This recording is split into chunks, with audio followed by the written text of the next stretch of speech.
Hey guys, welcome back to another episode of Pokemon XD Gale of Darkness. You know, I got the intro this right this time because I tried like 3 times already and I got it wrong each time. First time I said SS episode and I said Spectro's Origins for next one, and then, you know, I got all derped up, and so now I'm doing it right this time. But to do it right even more, my name is J-Ron and I have a co-commentator who I'm with here today.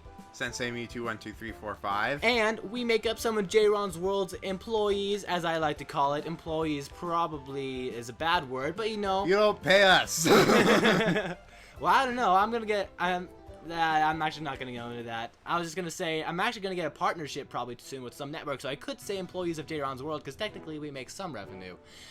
But that isn't a thing yet. So, you know, back to the real thing, Pokemon XD, which you guys came here to see and not me ranting about something. So what we want to do for this episode is we just finished Gateon Port, and, you know, we stole some Pokemon from a couple people. Stole is actually the correct word because that's what we did. We literally hijacked their Pokemon, and none of them raised an argument to it. None of them at all. I know, right? That's like the thing that doesn't make any sense about these games. Yeah. Is you take their Pokemon and they don't do anything about it. You took my Pokemon? Ah, shoot, I lost the Pokemon match. Get your priorities straight. Anyways, so after we finish Gateon Port, go ahead and head over to Dr. Kaminko's house, and we're gonna go talk to... Grammar. Who needs it? We're gonna go talk to Perr's father, Perr being the guy at the shop, and talk to him and tell him what's happening. It's not absolutely essential, but you know, we get to face Chobin, make fun of him, point him out to be a stupid little fool he is, and you know, Chobin away. Can you remember your voice, you little Chobin is the name, and Chobin is the #1 assistant to Dr. Kaminko. Close enough. Chobin is still the only assistant, so Chobin has to be the #1 assistant. Yeah, you know, Chobin, I still don't believe you, and you still don't recognize who I am. By the way, the first time we ever met Chobin, if you guys haven't seen the series up to this point, Chobin was this stupid little dork guy, and we came here looking for our sister. I don't know why our sister keeps coming to this dreary Who uses house. a Magikarp. Yeah, and so Chobin was like, you must be a thief, and we're like, no, man. And we beat him. He's like, when I appear closer, Chobin realizes that you are indeed a child. A level 6 Magikarp, so the only move it could possibly know is Splash. Yeah, it doesn't even know Tackle yet, so it's pretty pathetic.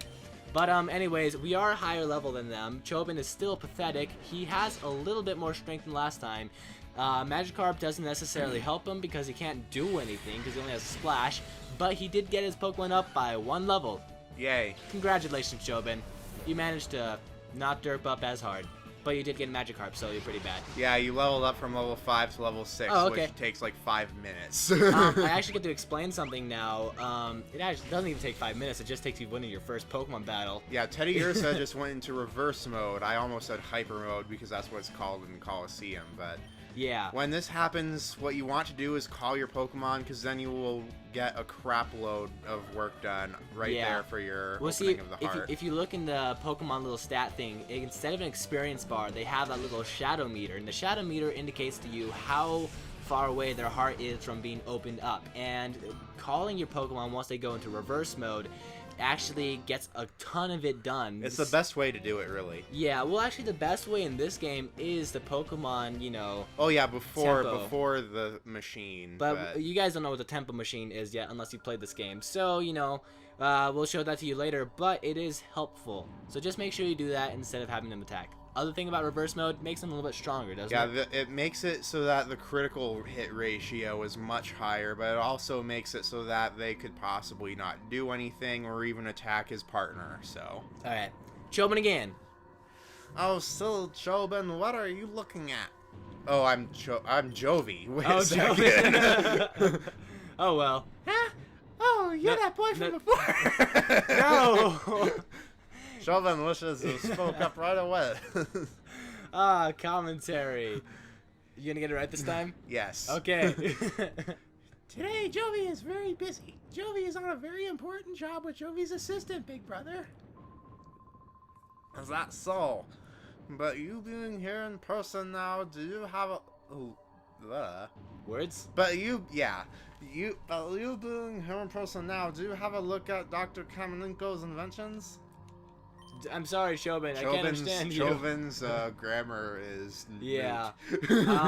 Anyways, so to get finished with Chobin right there, so he is still pretty stupid.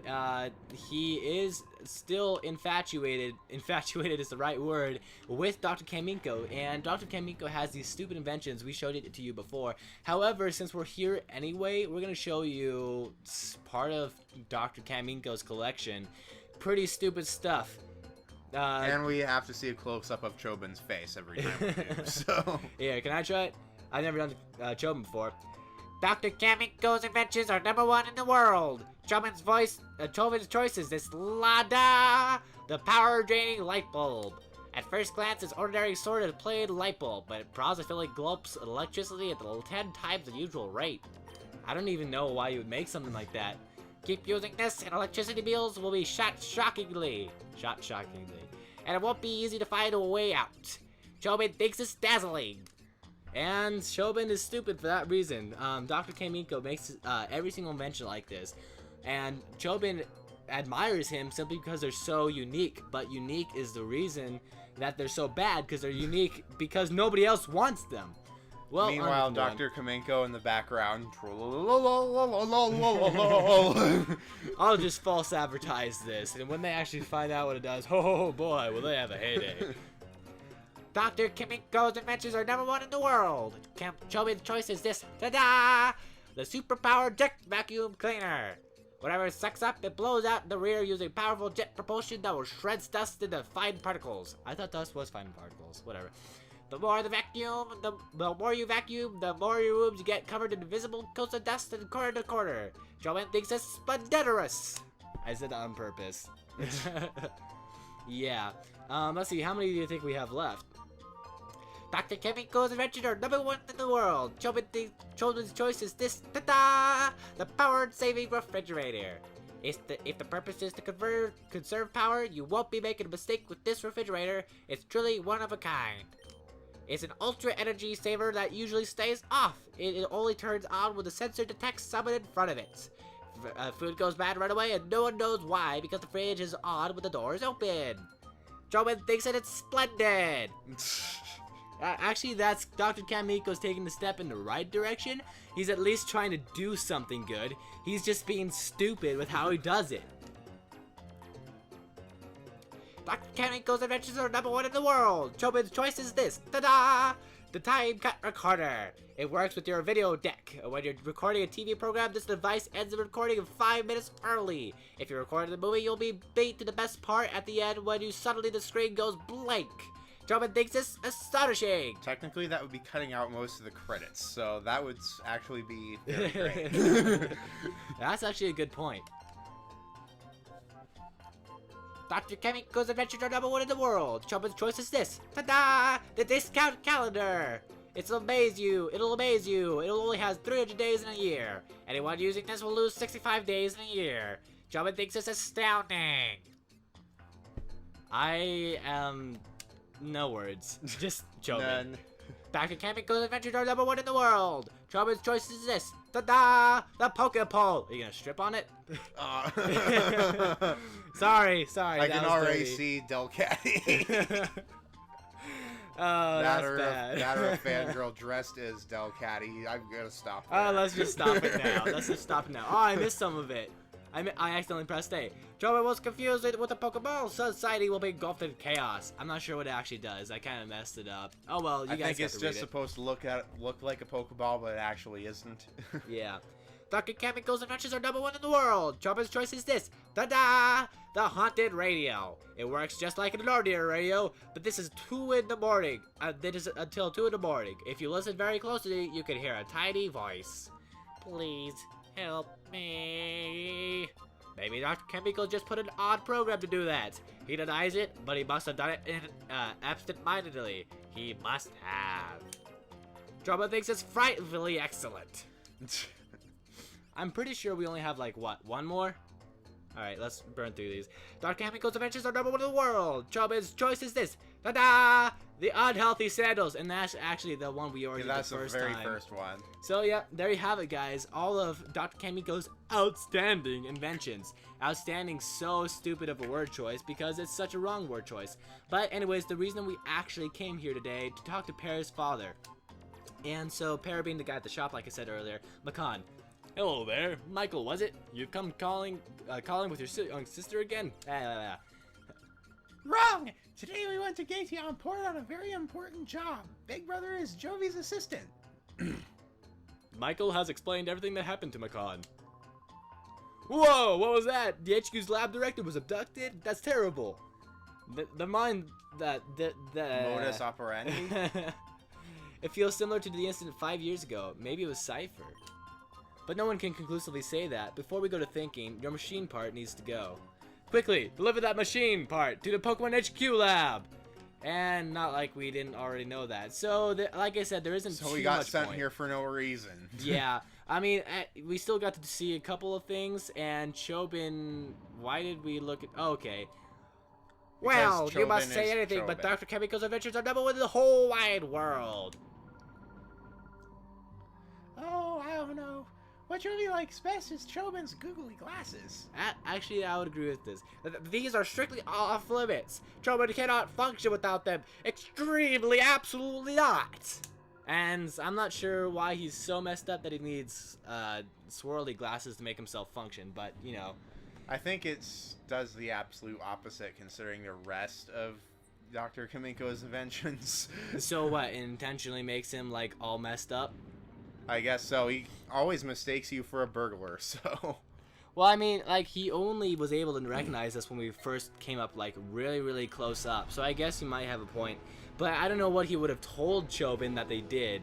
Plus, I don't know if Dr. Kaminko actually made them. But, anyways, once you come here to Pokemon HQ Lab, you're gonna be, you know, forced into conversation with Aiden. Oh, Michael, could you sit here, wait a second, blah, blah, blah. I found some more memos. I found some more memos I wrote up with the director. I think you should have them, Michael.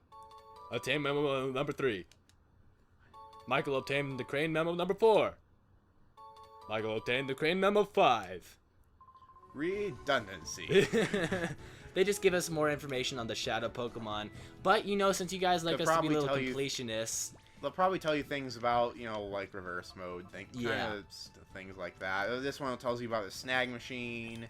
Yeah. It says in the corner. Crane Memo 3. Read. The Snag Machine. The Aura Reader's development made it possible to create the workable new Snag Machine. We realized that it would integrate with the Aura Reader with the original Snag Machine developed by Cypher. The Aura Reader can be made to sound a warning to prevent the Snag Machine from working if a regular, non-shadow Pokemon is targeted. Like, the likelihood of the Snag Machine being abused should be diminished. However, one must always be vigilant. It is always to be treated with caution. And, you know, we've already explained that in the past, and no need to talk about that. Crane number 4, Purification. Once captured, shadow Pokemon must have their hearts reopened in a process called purification. I'm just gonna say that way every single time, so that they may return to their normal state. The best known method for purification was to have the shadow Pokemon spend time with a trainer and allow their hearts to gradually reopen. However, because it required shadow Pokemon to be with the trainer, this method placed a limit on the number of Pokemon that could be treated. We need this process for efficiency purifying the many shadow Pokemon. Our studies led us to the idea of the Purify Chamber. And I read it like that because as I started saying purification like that, I'm just like, it seems like one of those insert word here things where it's like the person, they say your name like right in the middle, is like, you have been selected, Joshua, looks, blah, blah, blah, blah, blah, blah, blah. Yeah. Crane Mumble 5, read the Purification Chamber.